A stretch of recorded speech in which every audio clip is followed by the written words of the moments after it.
aty nga fillimi kam qenë edhe unë. Keni pas informacion për takimin e Arubës? Po, dhe siç kam thënë në fillim, kanë dalë edhe tani, sepse njerëzit me cilin kam folur janë vërtet të përfshirur në informacion zyrtar dhe serioz. Okej. Por për të kësaj, në Belgjik, një pjesë e kësaj çështje është gjykuar. Janë dënuar persona. Për shembull, Alfred Hamzai është dënuar 8 vjet në Belgjik, që konsiderohet i bashkëpandehur me Artur Shehun tek Black Eagle, shqiponja e zezë, kështu është atje i qytetur operacioni. Operacioni. Edhe këta njerëz nuk ka pasur një takim, nuk ka qenë vetëm Aruba. Ka pasur disa takime, ka pasur takime në Spanjë, në Majorka, në Monaco, në Aruba, në Gjermani. Pra, është vërtet këta kalojnë edhe NATO për organizimi. Do samitet në 2 vjet janë takuar në disa vende, dhe pasi është vendos harta e Shqipërisë, unë besoj se këta duhet të jenë njëkohësisht me Ramën bashkëautor të aty Albanian File për 523 projektet.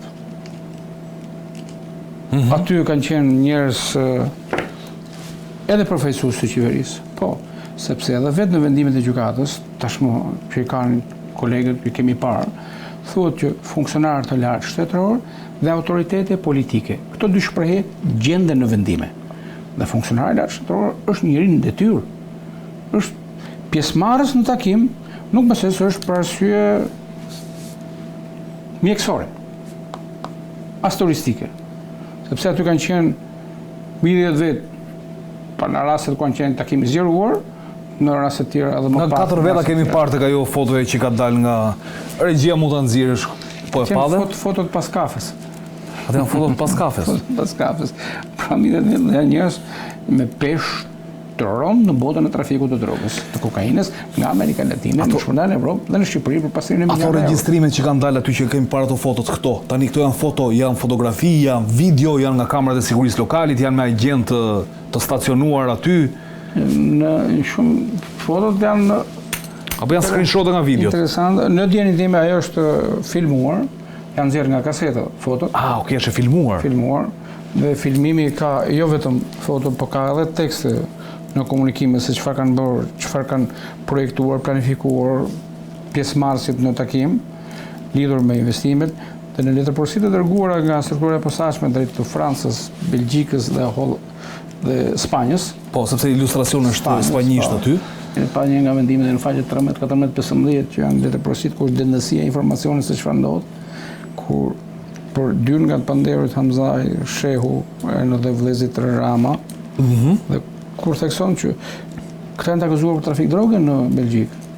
Ndërsa këtu është e akuzuar vetëm për pastrim produkte dhe vepra penale. Në këtë dosje. Në këtë dosje. Dhe vepra penale që mund të pastruar nuk është se ka qartësuar deri tani në momentet aktuale Spaku, por aty kanë tekstet të spanjisht, duket janë. Po ilustracion, thotë ilustracion reunion en Amberes, më thënë ribashkimi që kanë bërë datën kaq e aq. Pra është spanjisht kjo. Spanjisht për të treguar se edhe fotografët, le të themi, kanë qenë spanjoll, nuk mendoj se kanë qenë nga Chinatown. Atëherë, i kthehemi kësaj. Aty theksohet që nga aktiviteti i këtyre takimeve, le të themi, planifikimi i projektit në botën e trafikut, janë trafikuar tonelata drog. Kjo është shprehje në vendimin e gjykatës. Tonelata drog nga Amerika Latine drejt Bashkimit Evropian, dhe ky trafik. Edhe për dosjen e dytë, më fal që ndërpres, Eldi Dizdari shkruante kam përshtypjen Salvador Aliut që mos më sill 3, më sill deri në 10 tonë, sepse i përballon 10 tonë në javë. Na e lodhe punëtorët thoshte ti. Pastaj janë grupi i Koçekut, të tjerë grosistët e tjerë të kokainës, por çfarë ndodh këtu? Një tonelata kokainë. Dhe aprovojnë në prokurorit më mirë se unë sa është tregu financiar i këtij prodhimi të tonelatave. Dhe duhen këta projekte për të pasuar paranë më rreth 3. Dhe ajo çfarë janë me fraksion 278, 278 fraksion 1, unë mendoj që ka dhe 278 fraksion 2 apo më tepër, për shkakun se ndërprerja e, le të themi, ndoshta dhe plotësimit të materialeve me partnerët dhe ana strukturave të posaçme, kur thekson që ka autoritete shtetërore, autoritete politike dhe funksionarë lartë shtetëror, prokuroria i di emrat se kush janë, njerëzit pjesëmarrës në takim, premtimdhënësit dhe premtimmarrësit, sepse kjo është një summit me premtime serioze, një pjesë e konsiderueshme të cilëve janë realizuar, janë mbajtur premtimet. Tani, nëse këta njerëz në tavolinë kanë mbajtur shënime se çfarë do të bëjmë me paratë që fitojnë nga trafiku i drogës për të investuar në Shqipëri. Pjesëmarrësit në takim nuk kanë pasur tagër të firmosin lejet. Kanë pasur të drejtë, nuk e di a janë autorizuar, por këtë sfaku duhet të pyes kryeministrin e vendit. E qartë. Duhet të pyes kryeministrin e vendit, dhe unë nuk e di pse ata nuk janë afruar, le të themi, edhe në këtë projekcion, se për të shkuar tani për rezorte, për hotele, për kulla shumë kaqe, gjithë e dim që firma është kryeministri. Po është këgëtoja. Ka një dosje për të, nga vjen si që është tek, akademik zotëri, paktën në statusin e pasurit DNI. Pastaj, te përgjimet më vonë do dalim se DNI-ja nuk është thjesht rastësore. I qartë, do rikthehem sërish për diskutuar Çollaku. Karanja, regjistrimi penal në SPAK për çështjen e Arubës, po i referohemi këtu grupit të Koçekut, Artur Sheut, Ilir Shtuftit të tjerë. Me radhë është regjistruar në vitin 2021. Goditja vjen vetëm pas 6 vitesh. 6 vite për tetuar këtë dosjen. Përse kaq kohë? Përse në këtë moment? Si e bën analizën? Tani, kjo është një çështje e vjetër. 5-6 vjet ndosja në dorë është shumë. Se vjen nga viti 2019. Vjen takimi është i 2019-s, edhe 2020-s, por duket i dosje, siç themi ne, dosje vjetër, themi, në kuptimin procedurial. Por nga që kanë ngarkesë pune, se kështu është në gjithë prokuroritë shqiptare, edhe SPAK-u ka atë ngarkesën e vet, dhe kjo është shkaku i vonesës, kuptimin që mbledhet prova, edhe s'ka ECC-ja që është në vështirësi, kuptimin ka shumë kode, janë shumë biseda, duhet të shohësh kodet, është një dosje që kërkon shumë punë. Pra kërkon punë, janë disa takime, kemi takime në Aruba, në Monaco, në Mallorca, Spanjë etj. Por unë shoh anën procedurale. Duhet të kemi, do të thonë, flitet që shërbimi spanjoll, ose se janë në spanjisht, ose organet e ndjekjes penale spanjolle kanë përgjuar në Aruba. Aruba është territor holandez. Antillet holandeze.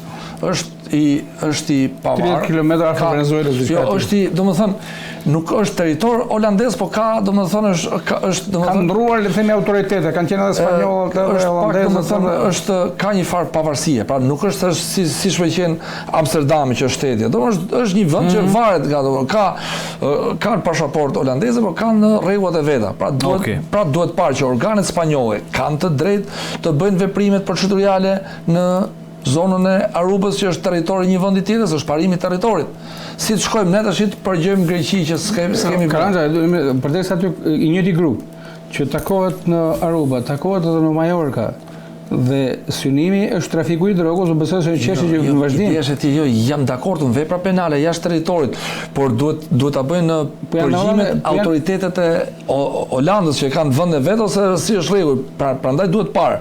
Pra janë të shërbimit sekret apo janë të domethënë është diçka që do ta sqarojë hetimi, prandaj është një hetim që do shihet kjo provë që ka vlerë apo jo, sepse ti dhënat operative ose dhënat e shërbimeve ka shumë. Edhe sot shërbimi informativ shtetëror ka dhëna për gjitha ngjarjet. Nuk janë në gjykatë në Belgjik ku zhvillohet procesi në apel aktualisht, ishte një pjesë në shkatë parë, unë kam ndjekur vëmendje, nuk janë kontestuar informacion që vinë nga grup, sepse ke në Gjermani, ke në Itali, dhe Italia ka qenë diçka më indiferente rreth këtij zhvillimi. Informacioni që kam dhe unë është marrë pafajsi në Spanjë. Jo, 8 vjet i dënuar Alfred Hamza.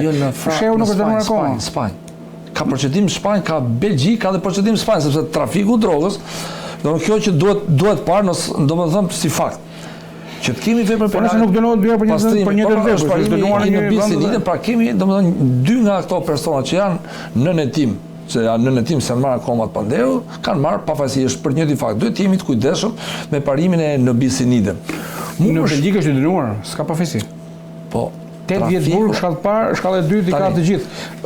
Janë 40, jo, ndjes, janë 40 të pandehur kolumbianë shqiptar. Kjo çështje. E kam ndjekur edhe me kolegat tjetër, me njerëz, dhe ke 2 deklarime që janë shumë interesante. Ka qenë avokate Natali Galan, e cila është shprehur për shtypin belg në një intervistë, është përcjellë dhe këtij, ka një të pandehur që është nga Vlora, ai ishte një histori një gjë të vogël, $1 milion më duket, dhe ajo theksonte në sallën e gjyqit në proces, thotë, këta individ që janë në këtë proces kanë investuar 3 miliardë euro në Tiranë. Dhe i referoi materialeve të dosjes. Edhe prokurori nuk e konteston të deklarim të Profesuesës ligjore të gjërë për panderove. Duhet me parë provën sepse provën Unë po them ty për shembull, unë këtu në Shqipëri çfarë problemi kam se duhet të jem korrekt jemi dhe me publikun. Duhet postetohen të mos cënohen personat të cilët kanë blerë, që janë investitorë që kanë blerë shtëpi. Pra, persona që nuk kanë lidhje me trafikun, nuk kanë lidhje me veprën penale, të jemi shumë kujdesshëm që nëse janë sekuestruar, të verifikohen se mund të sekuestrohen, sa të verifikohen dhe të lirohen sa më shpejt. Sepse këta e kanë blerë shtëpinë, janë persona është djerse qytetarëve, kanë punuar në Shqipëri, jashtë Shqipërisë. Kush jeton brenda në një nga këto sekuestruar, është detyruar të dalë të rrisikosh apo jo? Qëndron aty. Sekuestrat këtu do qëndrojnë në banesë derisa të sqarohet pozita e tij, shife statusi ka lidhje apo por duhet kemi parasysh se pjesët më të mëdha janë shitura. Pra janë objekte që kanë kaluar persona të tjerë dhe është të mos cënohen interese persona të tjerë që janë në mirëbesim dhe kanë planuar. Po mirë, mund të gjurmohet kjo para tani mbasi është shitur. Prona tani ai ka ndërtuar një pallat nga pikpamja teorike se do jetë timi në fund në përfundim të timit duhet që paratë e trafikut drogës provohen. Kjo sasi është investuar këtu. Pra duhet të provohet jo vetëm me duhet prova te çdo dyshimi të arsyeshëm që kjo është investuar pikërisht këtu, sepse ka investitor, pra burimet e financimit për një pagat janë ndryshëm. Burimi kryesor mund të jetë kredi bankare, mund të jetë investitorë që ata që blejnë shtëpi, pra që jep kostet. Ai që të jep lekët në dorë, banka investojnë në trafikun e drogës. Që ai që të jep lekët në dorë, për shembull mund të ketë shtëpi më të ulët kjo s'do të thotë pse ka. Prandaj hetimi është shumë, domethënë është kompleks. Sidomos te pastrimi i produkteve veprës penale, se duhet provosh veprën penale dhe mësonaj dalësh për produktin. Aq më tepër që ligji thotë në mënyrë qartë, pavarësisht se vepra mund të jetë parashkruar, për shembull është një vepër droge e parashkruar, ti e ke provuar që vjen nga sekuestrat janë preventive besoj. Po janë pranë është një çështje shumë komplekse. Pra kapja e pasurive, mendimi im personal për personat këtu në Shqipëri, të cilët akuzohen vetëm për pastrim produktesh veprës penale, mund të hetohen dhe në gjendje se ti pasurinë aty ke, me përjashtim ata që akuzohen për trafik droge që procedohet me masë tjetër është shumë e lartë. Tash ti ky ka 6 vjet, 10 vjet këtu, tash ti i ditë bukur, domethënë pastrimi i produkteve, prona aty është nuk merret në krah. Ai s'ka qenë fare këtu. Ai jo, ideja është që prona aty është, ne na intereson që prona që e provoj që vjen nga droga, bravo qof, pra këto shitet e drogës janë qetësuar këtu dhe këto konfiskohen. Madje këto prona ka qenë duke hetuar një detaj, ka qenë duke hetuar për drogën që është zbuluar Zverneci. Dhe jo kundërta. Ka qenë duke hetuar për drogën që është zbuluar Zverneci. Drogës dhe u mbrit tek Zverneci. Sepse parcelat dilën atje, kleringjet e pronave të hektarëve të dalë dhe kjo është një punë shumë e madhe, të cilat duhet bërë. Pra provohet, por për mendimin tim ata që janë vetëm për pastrim produktesh mund të hetohen edhe në gjendje të lirë. Kryesorja të kesh ka pronën, mua më intereson prona dhe prona duhet kemi kujdes këto që sekuestrohen. Ashtu veprës kanë ta mendoj. Dhe këto që sekuestrohen duhet të kenë mosumin vlerën e tyre ekonomike. Sepse po u degradu kjo, pra nuk ka asnjë lloj vlere më mirë, sepse ti do ju thoni pastrimi produkteve në gjendje të lirë. Pa në varësi të veprës? Jo, në varësi kur ke trafik është gjë tjetër. Po këtë po them, domethënë. Pra, unë mora para nga ky, ja ku ke pronë më pronë, sepse konventa për depistimin dhe parandalimin e parave të pista që e kemi firmosur ne dhe qëllimi i konventës është tjetër. Kapje pasurisë, jo kapjen e robit. Kapë robit fundament, po është problemi i pasurisë. Dhe po ka pasuria dhe konfiskohet, kaloj favor shtetit. Nuk bie dakord me Karanxhën në këtë drejtim. Edhe dje kishte Strasburgin 3 vendime për 2 prokurorë gjyqtar që rikthente dhe shihte çfarë katrahure është bërë këtu dhe këtu e larguar prokurorë nga detyra për 500 euro mas atë. Për i mirë, ju dini shumë mirë. Është rasti Osmani kundër Shqipërisë, ka danë kundër Shqipërisë dhe Lezi kundër Shqipërisë. Ka konstatuar shkelje flagrante ka përshtypjen. Ne në 68 konventës ndërkombëtare që Karanxha di më mirë se ne. Por çfarë? Këtu tani flasim për 500 euro ti, u mbet karrierën atij, ka 30 vjet që është investuar. Kushton miliona prodhimi një prokurori gjyqtari. Është investim. Dorsa këta që kanë 100 milionë, 200 milionë euro, kanë presim mirë. Ka balluku miliarda euro ne prapë në lirë kemi. Ka dhe më keq, ëh? Kjo është komedi në krahasim me atë tjetër që ne presim. Por ne them në varësi me drejt çdo prokurori që rasti për mua të pastrimi i produkteve, qëllimi duhet të jetë që të merren paratë e produktit. Madje këtu theksojmë andi, se kemi thënë dhe do ta them prapë. Për mua produktet e korrupsionit janë shumë herë më të rrezikshme biles për produktet, për pastrimi i produkteve që vijnë nga korrupsioni, pra janë korruptuar, kanë marrë tendra, ata duhet të rinë burg. Tani, ata duhet të rinë burg. Kjo është fasit. Ata që korruptohen sepse neve po jemi në rregull me ndërkombëtarët SPAU, por duhet të shohim dhe parat e taksapaguesve. Të bëj një pyetje përpara se të kaloj tek Çollaku. Që Çollaku e përmendi pak më herë që ta përmendën funksionar të lartë, zyrtar të lartë. Zyrtar i lartë kush është Ande, në këtë dosje? Andi në vendim përmendet zyrtar i lartë. Me drejtin pyetja, kush është Xhuxhi? Kush është Xhuxhi? Se unë tham, kam nga dhëna që është një i shkurtër. Kush është Rapaduci? Kush është ky? Që nga që është i vogël se kanë kap dhe fotot mirë. Sepse kur je i madh kapin fotot atë, kurse kur je i vogël, domethënë çifesh, kështu që kjo do ta zbuloj spagu. Pra kush është Rapaduci i shkurtër? Domethënë ai është një i shkurtër flitet, tash domethënë që është një zyrtar i lartë. Pra këtë duhet na e tregoj spagu. Domethënë deri për momentin, pra domethënë ne kemi gjuhë që është i shkurtër. Domethënë prandaj bodhe mund të jetë i gjatë.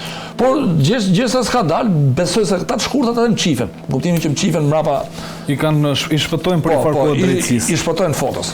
Faleminderit Karandxha.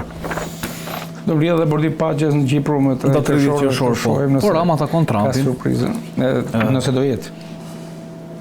Po Shqipëria është shtet antar dhe kryeministri sipas miratimit që u bën në parlament ka përshtypjen është përfaqësuesi. Par agenda e lançuar e bordit për nëse do ketë do ftohet të gjithë pjesëmarrësit. Në këtë rast unë mund të them që Trumpit, përveç se të marrë parat nuk intereson gjë tjetër se ç'a ndodh me politikën e brendshme në rastin konkret për sa shumë para pas kemi ne 3 milionë euro nga droga mbase. Mund të jemi përfaqësuesit më dinjitos të atij bordi. Protestuesët që mos e shisin në Shqipërinë të shkretët. Pse u dëmtua kaq shumë? Më saktë ta bëj pyetje ndryshe se është këta gabime freudiane që I bën njeriu. Sa u dëmtua ekonomia shqiptare, u dëmtua ekonomia shqiptare nga parat e drogës? Si mund të shkohet drejt konfiskimit, sepse ne kemi shumë problem konfiskimin, raport me, drejtësia në raport me konfiskimin. Ke shumë drejtu dhe nëse ne e dim shumë mirë një lloj bashkërisë që vendet të cilët e kanë bazuar ekonominë te trafiku I drogës janë vende të varfër. Shkon Kolumbi, Venezuelë, Meksik, të flasin për ekonominë e atyre vendeve, nuk prosperon. Është tjetër çfarë bëjnë kartelet, Sinaloa, Gjenerata, që kanë ata që në miliarda, flas për qytetarët. Dhe këtu kemi goditjen e dytë që vjen kriminalizimi I ekonomisë dhe polizimi I krimit, janë dy efekte të tjera të rënda që kanë ndodhur në Shqipërisë. Dhe kjo para ka hyrë edhe në buxhet, para e trafikut të drogës. Konkurenca masakrohet, tregu I lirë gjithashtu. Sepse ai nuk pyet se sa kushton një rozë, I ka aparat me një burim tjetër. Natyrisht I paligjshëm. Dhe them që ekonomia e vendit është dëmtuar në këtë drejtim, është dëmtuar rënd. Dhe I duhen vite për të zëruar le të them efektin e kësaj lloji ekonomie. Kemi parë kolapsin që ka filluar të shfaqet tek ndërtimi. Goditje këtyre grupeve, taksimi I investimeve, me ndërtimin janë të lidhur dhe 15 apo 20 biznese të tjera, elektrike, hidraulike, aluminë, ka një pafundësi shërbimesh tjera që shkojnë në adresë të këtij biznesi, që kë ka burim, ka disa kullat që janë të sekuestruara, tash në sekuestrë konservative, por cili është raporti sekuestrim, konfiskim dhe pastrim. Kemi 3 tregues të cilët nuk rrahin, nuk janë fort në harmoni me njëri tjetrin. Nëse pastrimi është në miliarda, sekuestrimi është në miliona, konfiskimi zbret më poshtë. Nëse sipas deklarimit të ministrit të brendshëm në 2025 janë sekuestruar $60 milion, ai nuk na tha se janë pastruar. Mund të them 10-12 miliard dollar. Natyrisht që po, se gjithë të lëmej. Dhe I pyetje tjetër që nuk e gjej dot përgjigje zyrtare se vetë dim. Porti I Durrësit, a ekziston? Ç'ndodh me të? Kalojnë tonelatat e drogës, nuk sekuestrohet, kanë filluar tani edhe t'ja marrin njëri tjetrin në port, t'ja grabisin njëri tjetrin. U kap paracakosh më duket pak, po u kap me një nga këto autobuzat. Jo më larg se para 2-3 javësh kanë mbështetjen. Histori kilogramash. Është fyri. Këtu ka një problem. Po e duke fyer portin o trafikantët. Ata nuk qarkullojnë më.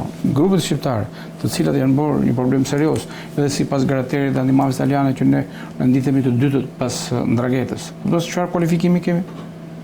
Jemi në kontraktor të tyre dhe të dytët në portet europiane që sjellin furnizimin nga Amerika Latine.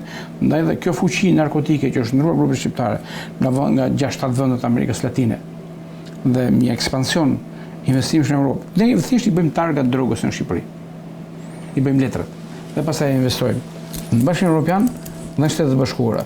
Dhe këtu siç theksojnë edhe nga profesorët e ambasadës amerikane, por edhe zyrtar se u futën prapë tek emergjenca kombëtare nga presidenti Trump.